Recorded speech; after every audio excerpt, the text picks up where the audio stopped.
رسوله الكريم نشهد أن لا إله إلا الله وحده لا شريك له ونشهد أن محمدا عبده ورسوله صلى الله عليه وسلم رب اشرح لي صدري ويسر لي أمري واحلل عقدة من لساني يفقهوا قولي أعوذ بالله السميع العليم من الشیطان الرجیم من همزه ونفخه ونفثه۔ آج انشاءاللہ العزیز 29 ذی-القعدہ 18 جون سن 2023 میں ہم اللہ کے فضل و کرم سے اس بخاری شریف کی کتاب کا آغاز کرنے والے ہیں۔ اللہ سے درد دل سے دعا ہے کہ یا اللہ جس طرح ہم اس کا آغاز کریں اس طرح ہمیں اس کے اختتام کی فضیلت نصیب فرمانا۔ یہ بہت عظیم کتاب ہے۔ آج انشاءاللہ العزیز ہم تھوڑا سا اس کے تعارف میں پہلے تو دعا ہے کہ یا اللہ ہمیں صحیح طریقے سے حدیث پڑھنے کی توفیق عطا فرما۔ جس حدیث کا درجہ قرآن پاک کے بعد نبی صلی اللہ علیہ وسلم نے فرمایا یا امام المحدثین کا اس میں اتفاق ہے کہ قرآن پاک کے بعد اگر درجے والی کوئی کتاب ہے تو بخاری شریف ہے۔ تو اللہ سے دعا ہے کہ اللہ تعالیٰ ہمیں صحیح معنی کے اندر پڑھنے کی، عمل کرنے کی، سمجھنے کی توفیق عطا فرما۔ ہم تو علم میں بہت ہی کمزور ہیں عورتیں ہونے کے ناطے، اور ویسے بھی ہمارے اندر کمزوریاں ہی کمزوریاں، ہر انسان کمزوریوں کے اندر ہوتا ہے، کیونکہ بڑے بڑے محدثین اس کتاب پہ درس دے کے چلے گئے۔ ہم تو ابھی شوق رکھتے ہیں کہ یا اللہ ہمیں یہ کتاب پڑھنے کی توفیق عطا فرما۔ تو دعا ہے کہ اللہ تعالیٰ ہمیں صحیح معنی کے اندر پڑھنے کی اور اس کے اختتام کرنے کی اللہ تعالیٰ سعادت نصیب فرمائے۔ تو انشاءاللہ العزیز آج ہم تھوڑا سا امام بخاری رحمہ اللہ علیہ کی حالات زندگی پہ پہلے بات کریں گے، پھر دیکھیں گے ہمارا لیسن کہاں تک پہنچتا ہے۔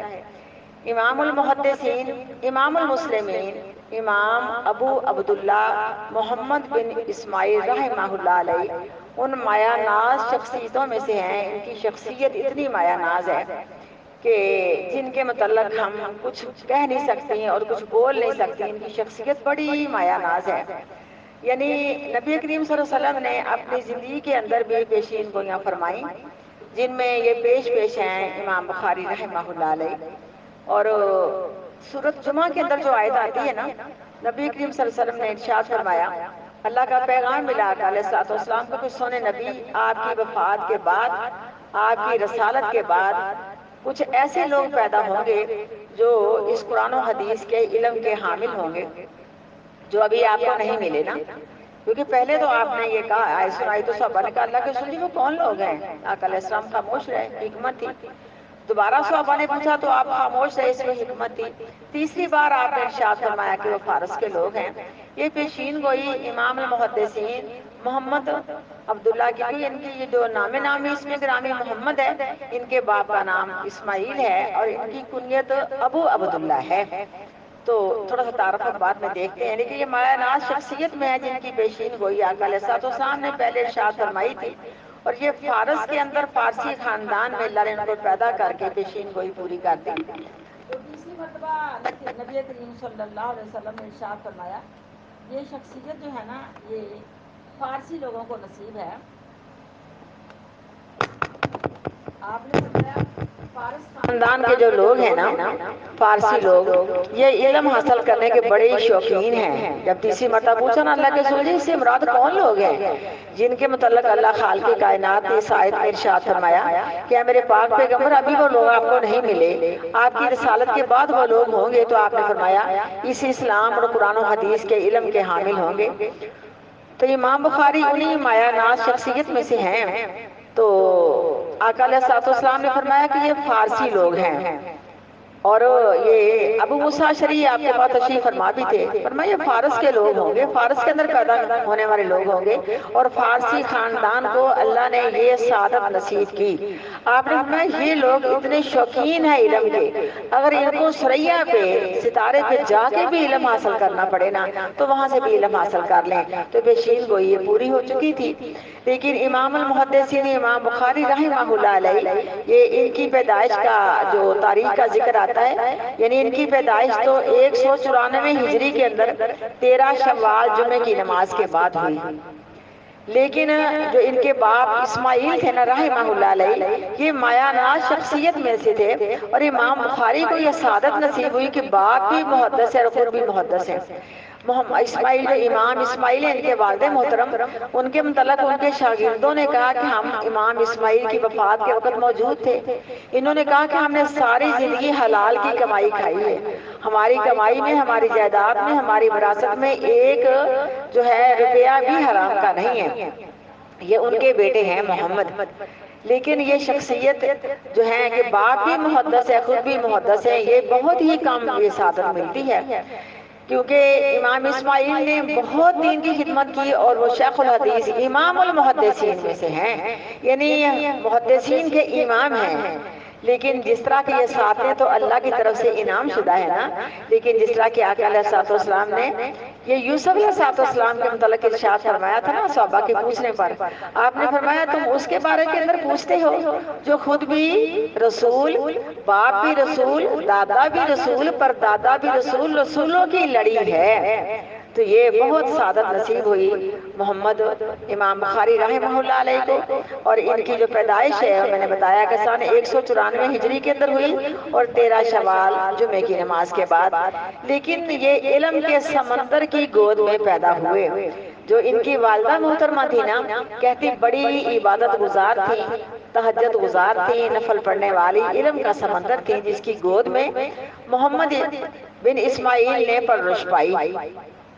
اور جب یہ پیدا ہوئے ابھی چھوٹی عمر کے تھے کہ باپ اسماعیل فوت ہو گئے، باپ کو اپنے بیٹے کی یہ خوشیاں دیکھنی نصیب نہ ہوئی، ثواب تو پہنچتا ہوگا، لیکن اتنے بڑے محدث جن کے بارے میں چند باتیں، کیونکہ اگر ان کی سیرت کے متعلق میں بات کرنا چاہوں وہ تو ہم کر ہی نہیں سکتے نا، یعنی کہتے ہیں کہ 1400 سال گزرنے پر امام بخاری کی سیرت اور اخلاق کے متعلق مایہ ناز کتابیں چھپ چکی ہیں، اردو کے اندر، فارسی کے اندر، عربی کے اندر، اور بہت ساری شائع ہو چکی ہیں۔ ان کی سیرت تو ہم ساری بیان نہیں کر سکتے نا، لیکن تھوڑی سی بات ان کی والدہ محترمہ پہ ہوگی انشاءاللہ، پھر امام بخاری کی حالات زندگی پہ ہم کچھ تھوڑے سے چند پوائنٹ سمجھیں گی، یہی بات ہم کہہ سکتے ہیں۔ ان کی والدہ ماجدہ بڑی عبادت گزار تھی، بڑی نیک تھی، مستجاب الدعوات تھی، لیکن جب بیٹا محمد پیدا ہوا تو اب باپ پہلے ہی فوت ہو گئے، پیدائش کی تھوڑی دیر بعد، ابھی بچپن کی ان کی عمر تھی کہ باپ فوت ہو گئے۔ باپ نے اپنے سعادت مند بیٹے کی خوشیاں نہ دیکھ پائیں، لیکن یہ اپنی اس کم سنی کی عمر کے اندر نابینے ہو گئے۔ یہ امام بخاری رحمہ اللہ علیہ، ماں کو اپنے بیوہ ہونے کا صدمہ کم نہیں تھا۔ میری پیاری بیٹیوں ذرا یہ یاد رکھیں کہ ایک ہی بیٹا اللہ نے عطا فرمایا تو بیوہ ہو گئی، یہ صدمہ کم نہیں تھا، اور اتنے بڑے محدث اور محدثوں کے امام اسماعیل جب فوت ہوئے تو ماں کو اپنے خاوند کی وفات کا صدمہ کم نہیں تھا، کہ یہ ایک اور سانحہ پیش آیا کہ امام بخاری رحمہ اللہ علیہ کی نظر جاتی رہی، نابینے ہو گئے۔ ان کی والدہ محترمہ اللہ سے بڑی دعائیں کرتی ہیں، مستجاب الدعوات تھی، میں نے کہہ دیا اور میری بات غلط نہیں ہے، بڑی دعائیں کرتی ہیں کہ یا اللہ ایک بیٹا تم نے عطا فرمایا وہ بھی نابینا، اگر اس کی آنکھیں ٹھیک ہو جائیں تو کتنا ہی زیادہ دین کا کام کرنے والا بنے۔ میری پیاری بیٹیوں جب انسان کے پاس دین کی کتابیں ہوں تو وہی اس کی جائیداد ہوتی ہے۔ ہم بھی کہتے ہیں کہ یا اللہ ہمارے بعد ان کتابوں کو کھولنے والی ہماری اولاد کو زندہ و پائندہ رکھنا، جو ہماری کتابیں کھولیں، پڑھیں اور پڑھائیں۔ کتابیں تو بے شک اللہ اس کے پیغمبر کی ہیں، لیکن ہمارے لیے تو یہی دولت ہے نا۔ تو بہرحال بڑی اللہ سے دعائیں کرتی ہیں، بڑا روتی ہیں، تہجد کے ٹائم بھی بڑی دعائیں کرتی ہیں، لیکن امام بخاری کی آنکھیں نابینی ہیں۔ اسی طرح دعا کرتے کرتے ایک دن عشاء کی نماز کے بعد رو رو کے اللہ سے دعا کرتی ہیں کہ یا اللہ میرے بیٹے محمد کی آنکھیں عطا کر دو، بینائی واپس لوٹ آئے، اور روتی روتی مصلی پہ ہی سو گئیں۔ محمد بن اسماعیل کی والدہ محترمہ دعا کرتے کرتے مصلی پہ سو گئیں۔ خواب میں ابراہیم خلیل اللہ ملے اور کہا کہ تیری دعا اللہ نے مستجاب فرمائی ہے، اٹھ کے دیکھ تیری بیٹے کی آنکھیں اللہ نے واپس کر دی ہیں۔ جب دن چڑھا تو امام بخاری کی آنکھیں نظر بالکل ٹھیک ہو چکی تھیں، اپنے بیٹے کی تربیت کرنی شروع کی، ایسی تربیت کی، اتنا شوق و ذوق اپنے بیٹے کے دل میں علم کا ڈالا۔ جب ماں عالمہ فاضلہ ہو، خامد اتنے بڑے امام المحدثین ہوں، پھر بیٹے کے بارے میں ہم نہیں سمجھ سکتے کہ انہوں نے تربیت کیسے کی، جن کی گود میں علم کا سمندر تھا۔ یہ ان کی تربیت کا یہ مسئلہ تھا کہ 10 سال کی عمر میں امام صاحب نے قرآن پاک حفظ کر لیا۔ 10 سال کی عمر میں، ہمارے 10 سال کے بچے کس پوزیشن میں ہوتے ہیں؟ غالباً چند ضروری دعائیں بھی ان کو یاد نہیں ہوتی کہ پورا قرآن حفظ کر لیا امام بخاری رحمہ اللہ علیہ نے 10 سال کی عمر میں۔ اس کے بعد حدیث یاد کرنے کا شوق پیدا ہوا، حدیثیں زبانی یاد کرنے کا شوق پیدا ہوا، تو 1080 محدثین سے انہوں نے علم حاصل کیا اور حدیثیں زبانی یاد کی، یعنی زبانی یاد کی حدیثیں، اتنی زبانی یاد کی حدیثیں کہ ہم آج کل کے وقت میں کہہ سکتے ہیں کہ امام صاحب آج کل کے وقت میں کمپیوٹر تھے۔ اتنی ہارڈ ڈسک انسان کی کبھی بھی نہیں ہو سکتی۔ میں کہتی اتنا حافظہ کہ ہم سوچ ہی نہیں سکتے کہ یا اللہ تو نے امام صاحب اپنے اس امام المحدثین کے دماغ میں کس قدر حافظہ کوٹ کوٹ کے بھر دیا تھا کہ 1080 استادوں سے علم حاصل کیا، اور دنیا کے، کیونکہ یہ میں ساری بات کروں گی تو ہمارے کئی لیسن ہو جائیں گے، دنیا کے کونے کونے میں جا کے انہوں نے علم حاصل کیا۔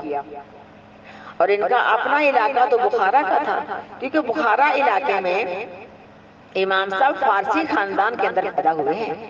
بخارا علاقہ ہے، فارسی خاندان ہے، 194 ہجری ہے، 13 شوال اور جمعے کے بعد امام صاحب کی پیدائش ہوئی ہے۔ لیکن اس کے بعد علم کا اتنا زیادہ شوق ہوا کہ انہوں نے قرآن پاک حفظ کرنے کے بعد حدیثیں زبانی یاد شروع کرنے کا دی۔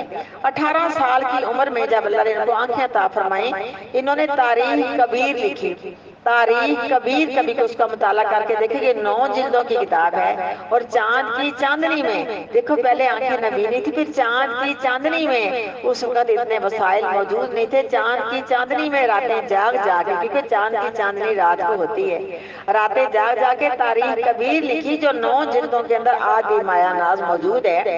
اور ان کے علم کا یہ معاملہ کہ علم حاصل کرنے کے لیے یہ بصرہ کے اندر 16 دن ٹھہرے، یعنی 16 دن کے بعد بھی ٹھہرے کہ 16 دن کے بعد نا بصرہ کے اندر جب انہوں نے علم حاصل کیا نا، تو ان کے ساتھ جو ان کے طالب علم تھے، کلاس فیلو تھے، انہوں نے 16 دن کے بعد سوال کیا امام صاحب سے کہ ہمارے پاس کلمے ہیں، دعاتیں ہیں جو ہم اپنے استادوں سے حدیثیں سنتے ہیں، مکمل اس کی سندیں لے کے حدیث لکھ لیتے ہیں، 16 دن ہو گئے ہیں آپ نے کچھ بھی نہیں لکھا۔ تو امام صاحب کہتے ہیں کہ جو تم نے 16 دن کے اندر حدیثیں پڑھی ہیں نا، وہ مجھ سے زبانی سن لو تو پھر پتہ چل جائے گا کہ کس کو یاد ہے۔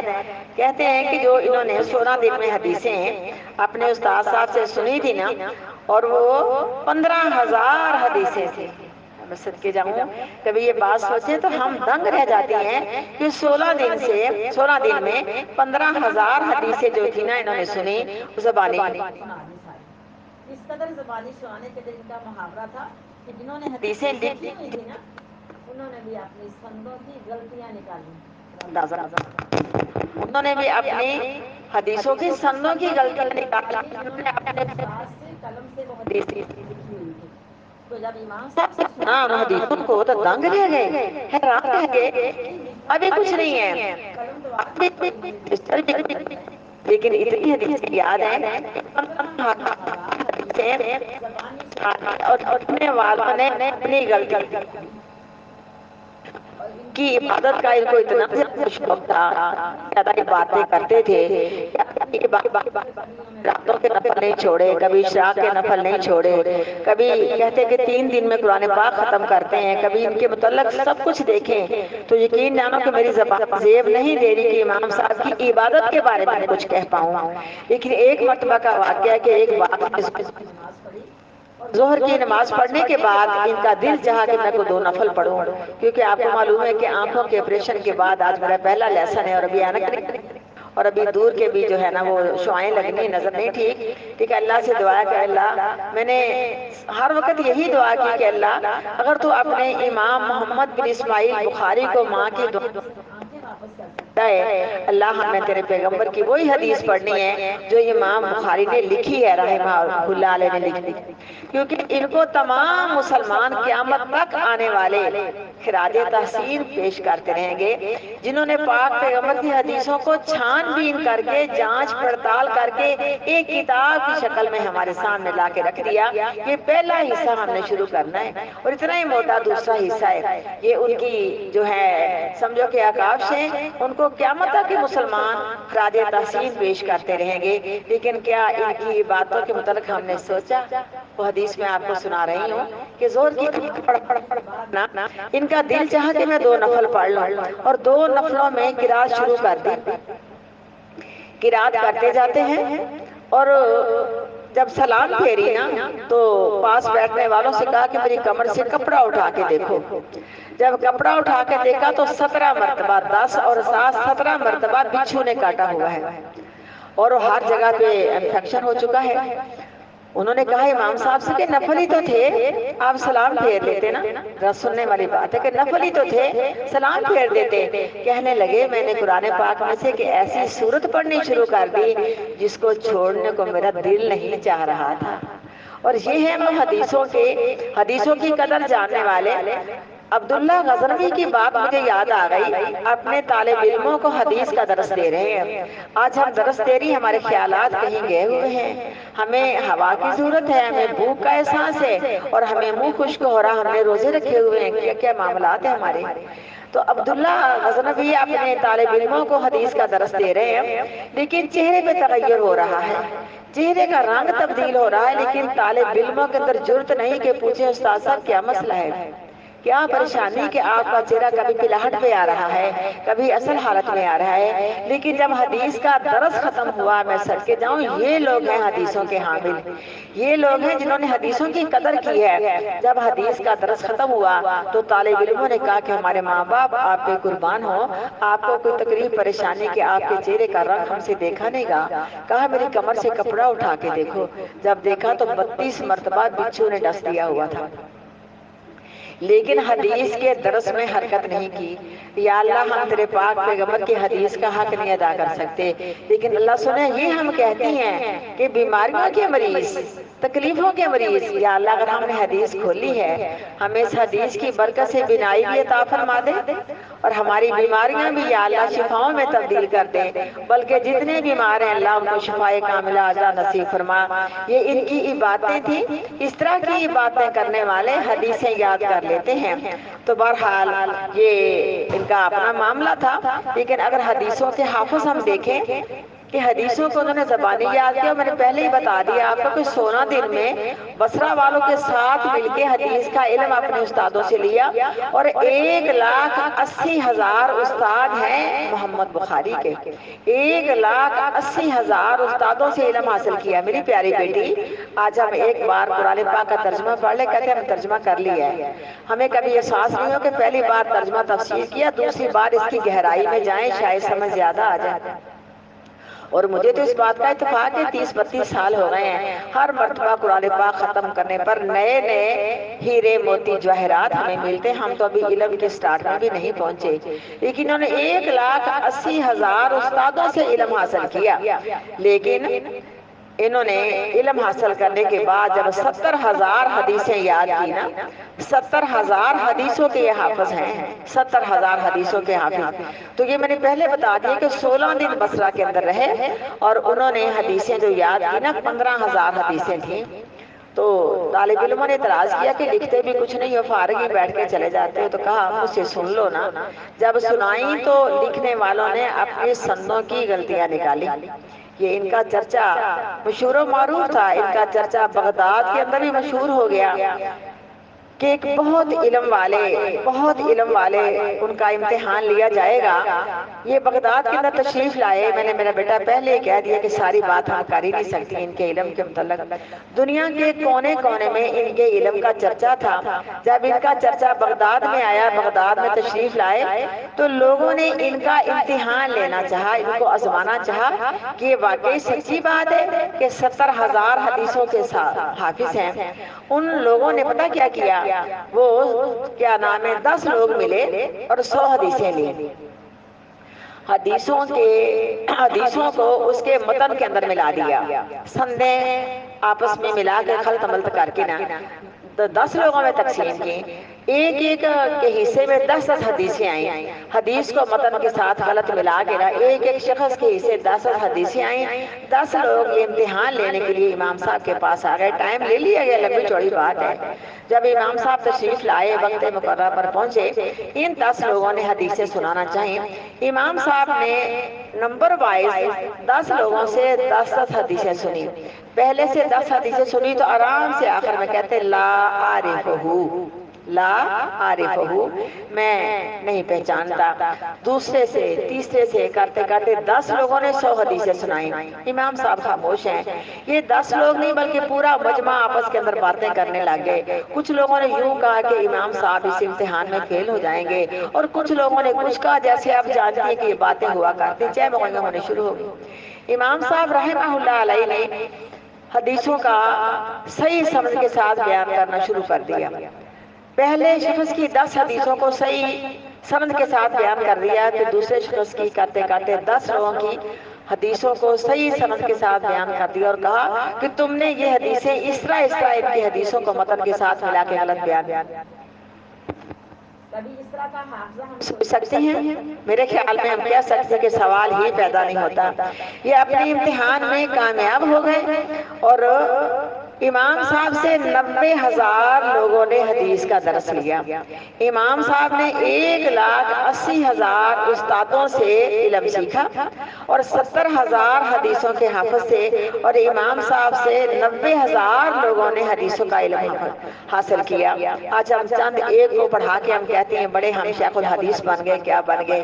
میری بیٹیوں، یہ تھے لوگ دین کی خدمت کرنے والے، جن کی پیشین گوئی آقا علیہ الصلوۃ والسلام نے پہلے ہی بیان فرما دی، اور یہ تو پیدا ہو رہے 194 ہجری کے اندر، اور سورۃ جمعہ کے اندر اللہ رب العالمین نے ان کی خوشخبری بیان فرمائی، اور منو ان حرف بحرف پاک پیغمبر کی پیشین گوئی پورا کرنے والے یہ امام بخاری ہے رحمہ اللہ علیہ۔ اب دیکھو ان کی ساری بات ہم نہیں کر سکتی۔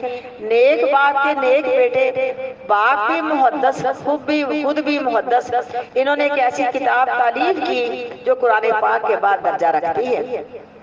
صادقی کا عالم، حدیثوں کو اکٹھا کرنے پہ بھوک اور فاقے برداشت کیے، پیدل چل چل کے 40 حدیث لی، اور پتے کھا کھا کے درختوں سے زندگی بسر کرتے سب کچھ کیا۔ اپنی ان کی زندگی اتنی معمولی تھی، سوکھی روٹی کھا کے پیٹ بھرتے تھے۔ دین کا علم حاصل کرنے والے، علم پھیلانے والے، کتابوں کے مؤلف، میں نے ان کی زندگیاں پڑھے، ستو پھانگ کے گزارا کرتے ہیں تاکہ پیٹ بھی بھر جائے اور ٹائم بھی بچ جائے۔ آج ہمارے لوازمات ختم نہیں ہوتے۔ ان کی زندگی اتنی سادی تھی، سوکھی روٹی سالن کے بغیر کھا کے نا تو اپنا پیٹ بھر لیتے تھے، اور دین کی خدمت میں، حدیث کی خدمت میں ہر وقت دن رات ایک کر کے انہوں نے جو کتاب یہ تعریف کی ہے۔ ایک مرتبہ بیمار ہو گئے، حکیم اس وقت قارورہ یعنی یورن دے کے مریض کا علاج کیا کرتے تھے۔ جب حکیم صاحب کے پاس، طبیب کے پاس ان کا یورن پہنچا، انہوں نے یورن دے کے کہا یہ شخص ان درویشوں میں سے ایک درویش ہے جن کا دنیا کے ساتھ کوئی تعلق نہیں، بس صرف اپنی زندگی پوری کرنے کے لیے اتنا کھانا کھاتے کہ سانس کی رمق جاری رہے، جیسے آقا علیہ الصلوۃ والسلام کا معمول تھا۔ جب پتہ کیا گیا تو معلوم ہو کہ 40 سال سے، میرے بیٹا ذرا غور سے سنیں، کہ 40 سال سے انہوں نے صرف سوکھی روٹی کھائی، سالن استعمال نہیں کیا۔ طبیبوں نے مشورہ دیا کہ اب کچھ کھانا پڑے گا، اب یہ بیماری بڑھ جائے گی۔ جب زیادہ طالب علموں نے، ہم جلیس لوگوں نے مجبور کیا تو روٹی شکر کے ساتھ کھانا منظور کی، اور کہا میں اس کے علاوہ کچھ بھی نہیں کھا سکتا، تو شکر کے ساتھ میں روٹی کھانا منظور کی۔ لیکن علم کا یہ عالم تھا۔ امام داخلی جو ان کے استاد ہیں اور امام صاحب ان کے شاگرد ہیں۔ امام داخلی ایک مرتبہ اپنے حدیث کے درس میں تھے، اپنے طالب علموں کو حدیث کا درس دے رہے تھے، اور وہ امام صاحب کے بھی استاد تھے، امام داخلی رحمہ اللہ علیہ۔ یہ سمجھو کہ نہ تابعیوں کا دور ہے، نہ تابعیوں کا دور ہے، 194 ہجری۔ لیکن کہتے ہیں کہ حدیث پڑھانے میں استاد صاحب نے سند کی غلطی کی، چھوٹے بچے تھے اس وقت، ان کی عمر 11 سال کی تھی، میں صدقے جاؤں، 10 سال میں قرآن حفظ کیا، 11 سال کی عمر میں امام داخلی سے حدیث کا درس لے رہے ہیں۔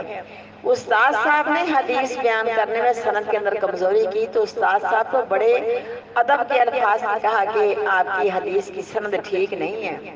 آخر استاد تھے، طبیعت میں تغیر آیا، غصہ آیا، لیکن بڑے ادب و احترام کے لہجے کے ساتھ کہتے ہیں استاد صاحب اگر آپ کے پاس کوئی اصل کتاب موجود ہے نا آپ اس کی سند کو دیکھ سکتے ہیں۔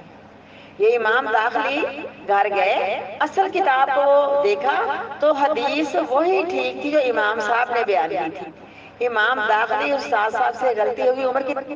11 سال کی عمر ہے، لیکن جب آ کے اپنی کتاب کا مطالعہ کیا تو امام بخاری کی حدیث کی سند ٹھیک تھی اور امام داخلی استاد صاحب سے حدیث بیان کرنے کے اندر غلطی ہوئی۔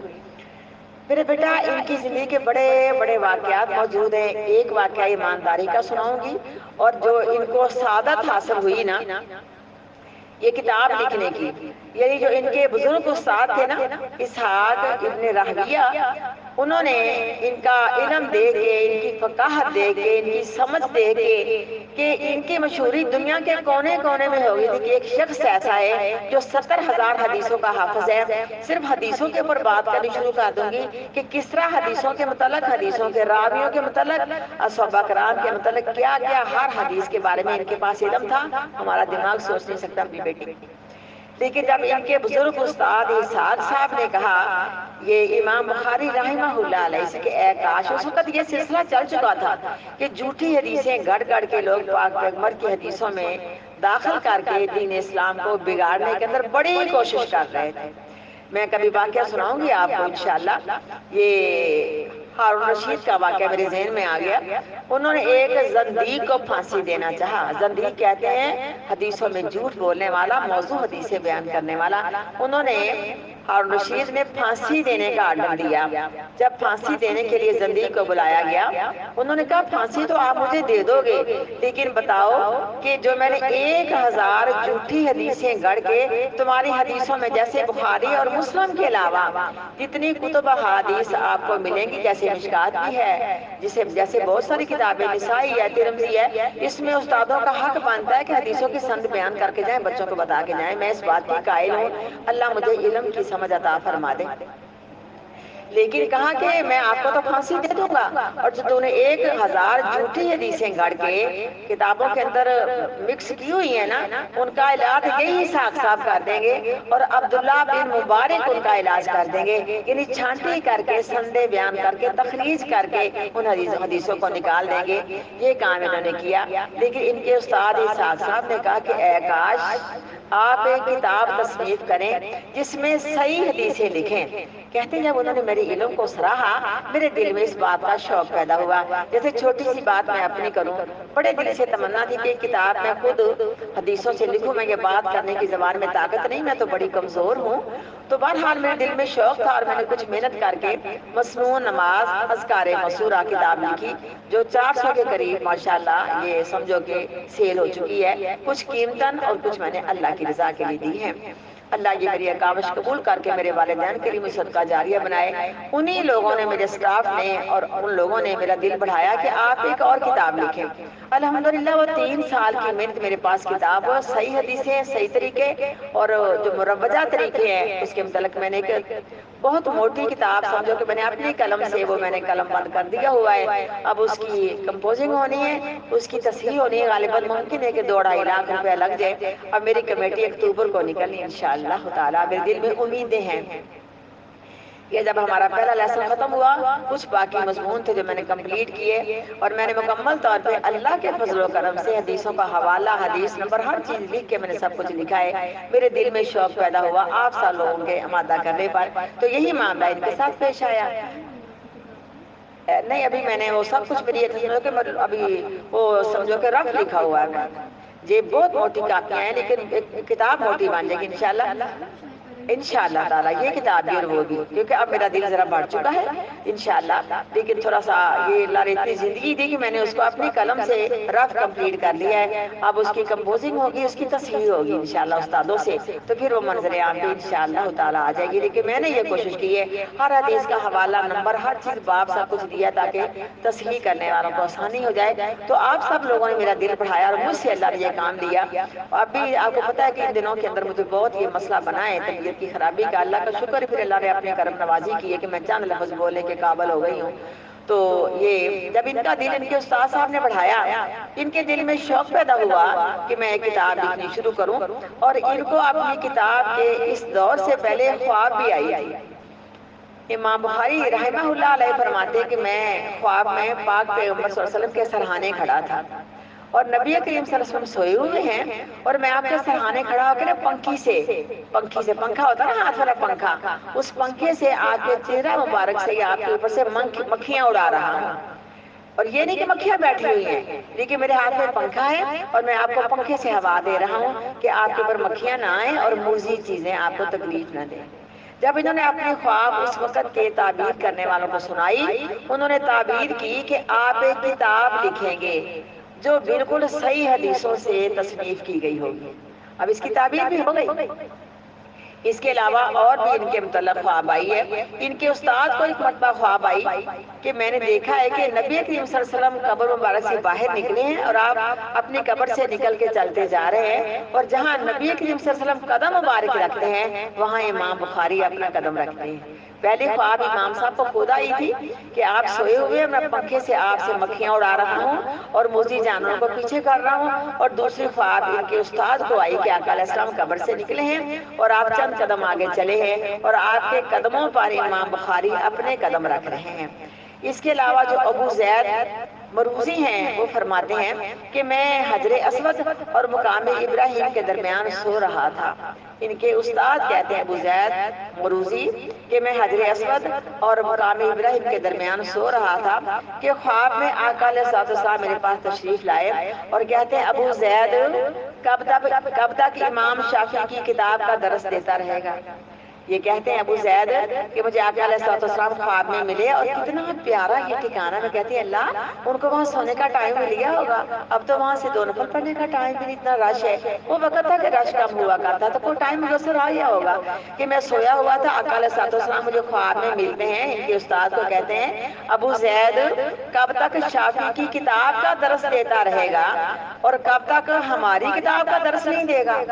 تو کہتے ہیں خواب میں ابو زید کہ میرے ماں باپ آپ پہ قربان ہوں، آپ کی کتاب کون سی ہے؟ کہتے ہیں میری کتاب جو امام بخاری نے لکھی ہے. میری کتاب آقا علیہ السلام نے فرمایا کہ میری کتاب، کہا کہ میری کتاب جو امام بخاری نے لکھی ہے وہ میری کتاب ہے. اب دیکھو اس میں کچھ شک ہے کہ قرآن بھی اللہ اس کے پیغمبر کی کتاب ہے اور یہ بخاری شریف بھی اللہ اس کے پیغمبر کی کتاب ہے. آپ نے حکم دیا ہے کہ کب تک امام شافعی کی کتاب کا درس دیتا رہے گا اور اس کے بعد کب وقت آئے گا تو میری کتاب کا درس دے گا. تو کہا فدا ہو ابی و امی، آپ کی کتاب کون سی ہے؟ تو کہا میری کتاب وہ جو امام بخاری رحمہ اللہ علیہ نے لکھی ہے. اب دیکھو اس میں بھی ان کی کتاب کی کتنی شان ہے. اور ان کی کتاب کے لکھنے کے متعلق میرے بیٹا جو ان کا طریقہ کار تھا نا امام بخاری کا، جب حدیثیں لکھنی شروع کی ان کے استاد نے خود کہا، ان کے بزرگ استاد نے اسحاق صاحب نے خود کہا آپ ایک کتاب تصنیف دیں جس میں صحیح حدیثیں لکھیں. اب دیکھو ان کا حدیثوں کا مطلب اکٹھا کرنے کا اتنا پاکیزہ تھا کہ جس کے اندر کوئی جھوٹ کا شائبہ بھی ہوتا اس سے حدیث نہ لیتے. ایک مرتبہ حدیث لینے کے لیے گئے تو جس سے حدیث لینی تھی نا اس نے اپنے جانوروں کو خالی جولی میں بلایا. جانور ہوتے ہیں نا، خالی جولی میں بلایا، واپس پلٹ آئے. انہوں نے کہا کہ اتنا لمبا چوڑا سفر کر کے آپ مجھ سے حدیث لینے آئے تو حدیث مجھ سے سنی کوئی نہیں. انہوں نے کہا کہ سچائی میں کمی آئی ہے، اگر تو جانوروں کے ساتھ جھوٹ بول سکتا ہے تو حدیث میں غلطی کر سکتا ہے، میں نے تو اسے حدیث لینی نہیں. اتنی پاکیزہ حدیثیں سچائی والی جمع کی ہیں. اور حدیثیں لکھنے کا انداز کیا ہے؟